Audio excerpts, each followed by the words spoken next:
تو اس رمضان الکریم میں دل بھی کھولیں، صرف روزہ ہی نہیں۔ یہ پیغام کوکولا پاکستان کا ہے، جو ہمیشہ سے برابری اور ساتھ بیٹھنے کا فرمان کرتا ہے، پیغام دیتا ہے اور یہی ترجمانی فرماتا ہے۔ ہر سال کوکولا پاکستان برکتوں کا ان لوگوں تک وسیلہ بناتا ہے، یعنی ان تک پہنچاتا ہے یہ سلسلہ کہ جو دور ہوتے ہیں، مگر اس بار یعنی اس سال رزق فاؤنڈیشن کے ساتھ مل کر کوکو کولا پاکستان نے ان لوگوں کی امداد کا عزم ٹھانا ہے کہ جو 2022 کے سیلاب میں متاثر ہوئے تھے۔ کئی سارے گھر ان کے گر گئے تھے، جن میں 3 کروڑ سے زائد لوگ شامل ہیں اور 15 لاکھ وہ گھر ہیں جو برباد ہو چکے ہیں۔ یہ ایک اچھا عزم ہے۔ کوکو کولا رزق فاؤنڈیشن کے ساتھ مل کر ایسے کچھ ہزار لوگوں کے لیے کام بھی کر رہا ہے، جن میں کسان شامل ہیں، اور ان لوگوں کی زمین پہ فرٹیلائزرز، پیسٹی سائڈز اور سیڈز جیسی سہولیات ان کو فراہم کر رہا ہے۔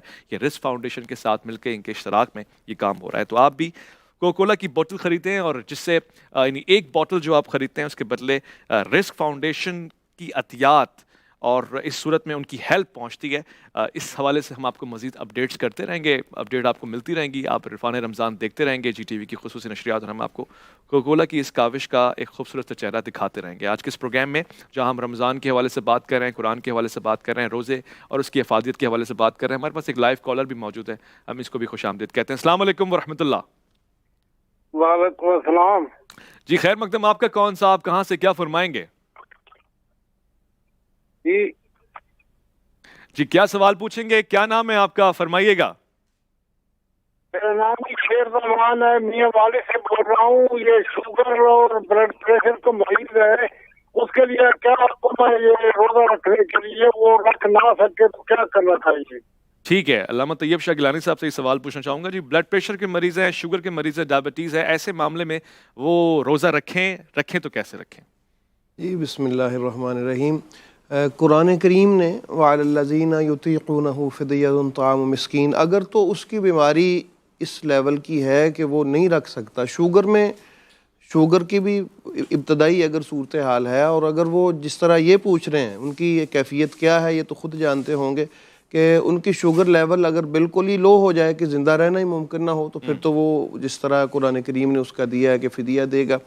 اور بلڈ پریشر کے حوالہ سے بھی یہ تو ان کے جو مستند کوئی ڈاکٹر جو ہیں ان سے رابطہ کریں گے۔ اگر وہ اس لیول کا بیمار ہے کہ اس کے ساتھ وہ شوٹ کر جائے اس کا بلڈ پریشر، تو اس کو کوئی شریان جس طرح پھٹ سکتی ہے، کوئی ایسا مسئلہ ہو سکتا ہے، تو اس کے لیے بھی پھر اس کو یہ افطار کا جو اگر مستند کوئی ڈاکٹر جو ہے، ورنہ روزہ پھر وہ رکھے، اس کے دوران دوائی تو نہیں کھا سکتا روزہ رکھ کے اگر کوئی ایسا معاملہ ہو تو۔ صحیح ہے۔ اچھا انہیلر وغیرہ کے معاملات میں کیا ہے؟ کیونکہ کچھ لوگوں کا کہنا ہے کہ انہیلر وہ آپ کے بلڈ میں نہیں مکس ہوتا، اس کے لیے کیا شرعی حکم ہے؟ جی اس کے لیے جو عام طور پہ ہمارے ہاں مفتی صاحب تشریف فرما ہے کہ فتویٰ تو یہی ہے، چونکہ اس میں کوئی دوائی ہوتی ہے وہ لیکوڈ کے طور پہ، اس کے کچھ ذرات کہتے ہیں کہ آگے چلے جاتے ہیں جس سے روزہ فاسد ہو جاتا ہے۔ لیکن اس کے بارے میں ایک پروفیسر تھے یہ لنگز کے، میں نے ان سے پوچھا تھا، اور میں یہ چاہوں گا آج کے پروگرام کے حوالہ سے کہ یہ ایک میسج چلا جائے تاکہ کوئی میڈیکلی بورڈ کوئی بیٹھے جو اس پہ باقاعدہ تحقیق بھی پیش کرے، ریسرچ کرے۔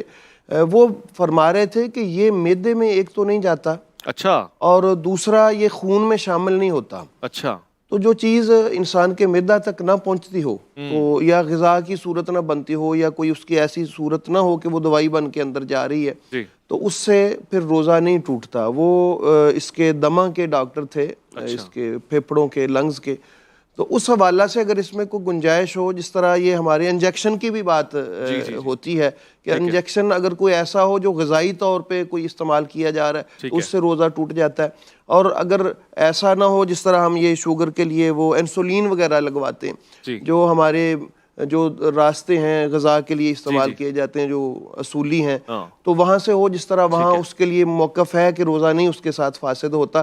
اگر ایسی کوئی صورتحال ہو کہ واقعتاً ایسا ہو کہ وہ اس میں کوئی دوائی کے میڈیسن کے اجزاء ایسے نہیں ہیں کہ جو معدہ تک جا رہے ہیں یا بلڈ میں شامل ہو کے وہ نہیں اس طرح بن رہے، تو پھر یقیناً اس میں بھی پھر وہ جو مریض ہے وہ روزہ رکھے اور انہیلر استعمال کرے. انہیلر استعمال کر سکتا ہے اس صورت میں. اس پہ ایک تو ریسرچ ہونی چاہیے, آپ نے اچھا ایک اشارہ دیا ہے کہ تحقیق ہونی چاہیے. جہاں تک یہ بات ہے کہ انہیلر کی وہ جو ذرات ہیں وہ آپ کے معدے میں اور بلڈ میں شامل نہیں ہو رہے, تو پھر اس حوالے سے واقعی ایک موقف آنا چاہیے. میں صرف اس پہ مزید بات کرنے کا خواہش کروں گا, اگر مختصر اگر 10 سیکنڈ. میں کیونکہ دیکھیے ہمارے ہاں فتوے میں دار و مدار اس بات کی ہے کہ معدے تک رسائی ہے یا نہیں, آگے جائے یا نہ جائے وہ تو ہر ایک غذا کے بارے میں ایک الگ سا معاملہ ہے. ہم ذرائع کو دیکھتے ہیں. ٹھیک ہے, جب ایسے ذریعے سے کوئی چیز دوا جا رہی ہے جس کا معدے تک راستہ ہے, وہ روزے کو فاسد کر دیتا ہے. ٹھیک ہے, اور اگر نہیں ہے راستہ, جیسے آنکھیں, معدے کا راستہ تو ہے نا. چلیں بس ٹھیک ہو گیا, واضح